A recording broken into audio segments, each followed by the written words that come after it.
صحيح ما رأيت النور من وجهك، ولا يوما سمعت العذب من صوتك، ولا يوما حملت السيف في ركبك، ولا يوما تطاير من هنا غضبي كجمر النار، ولا حاربت في أحد، ولا قتلت في بدر صناديدا من الكفار، وما هاجرت في يوم، ولا كنت من الأنصار، ولا يوما حملت الزاد والتقوى لباب الغار.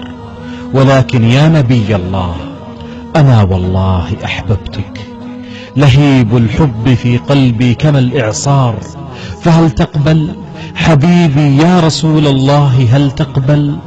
نعم، جئت هنا متأخرا جدا، ولكن ليس لي حيلة، ولو كان قدوم المرء حين يشاء لكنت رجوت تعجيله، وعندي دائما شيء من الحيرة، فمن سأكون أمام الصحب والخيرة؟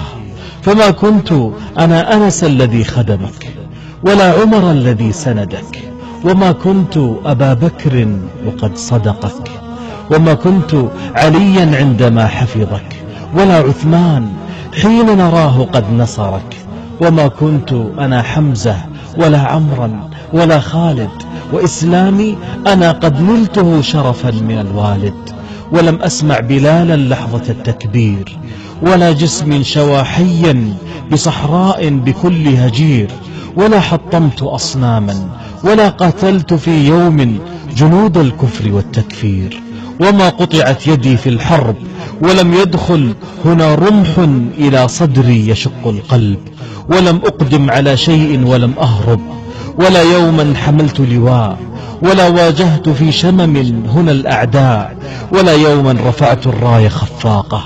أنا طفل يداري فيك إخفاقه، ولكن يا رسول الله أنا نفسي لحبك يا رسول الله وحب الله تواقة.